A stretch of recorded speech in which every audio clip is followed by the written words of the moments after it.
শেখ হাসিনার নির্দেশ এবং তদারকিতেই ছাত্র জনতার উপর হত্যাকাণ্ড চালানো হয়।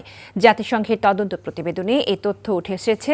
জুলাই আগস্ট গণঅভ্যুত্থানের ১,৪০০ নিহতের তথ্য উল্লেখ করে সংস্থাটির ফ্যাক্ট ফাইন্ডিং মিশন বলছে, বেশিরভাগই গুলি করে হত্যা করেছে নিরাপত্তা বাহিনী ও গোয়েন্দা কর্মকর্তারা।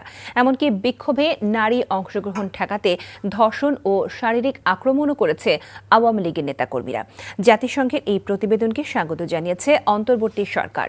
ফারুক হোসেনের রিপোর্ট।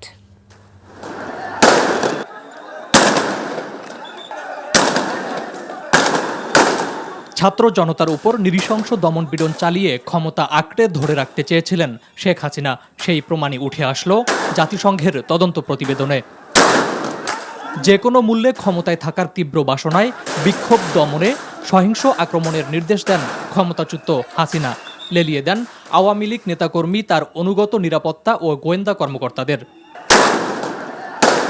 ফ্যাক্ট ফাইন্ডিং রিপোর্ট জানায়, একাধিক অভিযানের নির্দেশ ও তদারকি করেন স্বয়ং শেখ হাসিনা। বিক্ষোভকারীদের হত্যার নির্দেশের পাশাপাশি লাশ গুমের আদেশও দেন তিনি। এমনকি বিক্ষোভে নারী অংশগ্রহণ ঠেকাতে ধর্ষণ ও শারীরিক আক্রমণের হুমকি দেন আওয়ামী লীগের নেতাকর্মীরা। শত শত বিচার বহির্ভূত হত্যাকাণ্ড, নির্বিচারে গ্রেপ্তার ও নির্যাতনে নিরাপত্তা কর্মকর্তাদের পাশাপাশি জড়িত ছিলেন আওয়ামী লীগের শীর্ষ নেতারাও।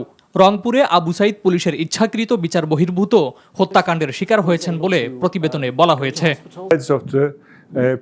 বিক্ষোভ দমনে ব্যাপকভাবে ব্যবহার করা হয়েছে শটগান।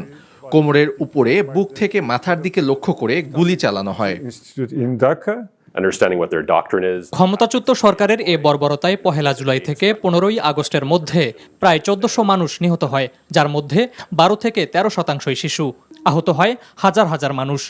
প্রতিবেদন বলছে, নিরাপত্তা বাহিনীর গুলিতেই অধিকাংশ হতাহতের ঘটনা ঘটেছে। পুলিশ মারা গেছে ৪৪ জন। আহত বিক্ষোভকারীদের জরুরি চিকিৎসা সেবাও ব্যাহত করেছিল নিরাপত্তা বাহিনী।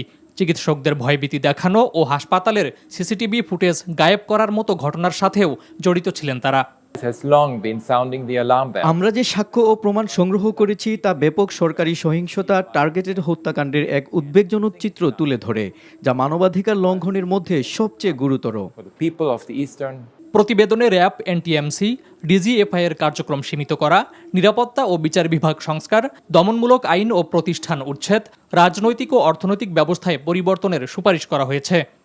অন্তর্বর্তী সরকারের প্রধান উপদেষ্টা প্রফেসর মোহাম্মদ ইউনূসের অনুরোধে গেল সেপ্টেম্বরে একটি দল প্রেরণ করেছিল জাতিসংঘের মানবাধিকার কার্যালয়। তদন্ত শেষে প্রতিবেদন প্রকাশের জন্য মানবাধিকার হাই কমিশনারের কার্যালয়ের প্রতি কৃতজ্ঞতা জানায় অন্তর্বর্তী সরকার। এবং এই ফ্যাক্ট ফাইন্ডিং রিপোর্টটা ছিল পুরোপুরি তাদের ইন্ডিপেন্ডেন্ট রিপোর্ট। সেখানে গভর্নমেন্টের কোনো ইনফ্লুয়েন্স নাই, গভর্নমেন্টের কোনো ধরনের কোনো এখানে রোল ছিল না। Faruk Hossain, NTV international desk.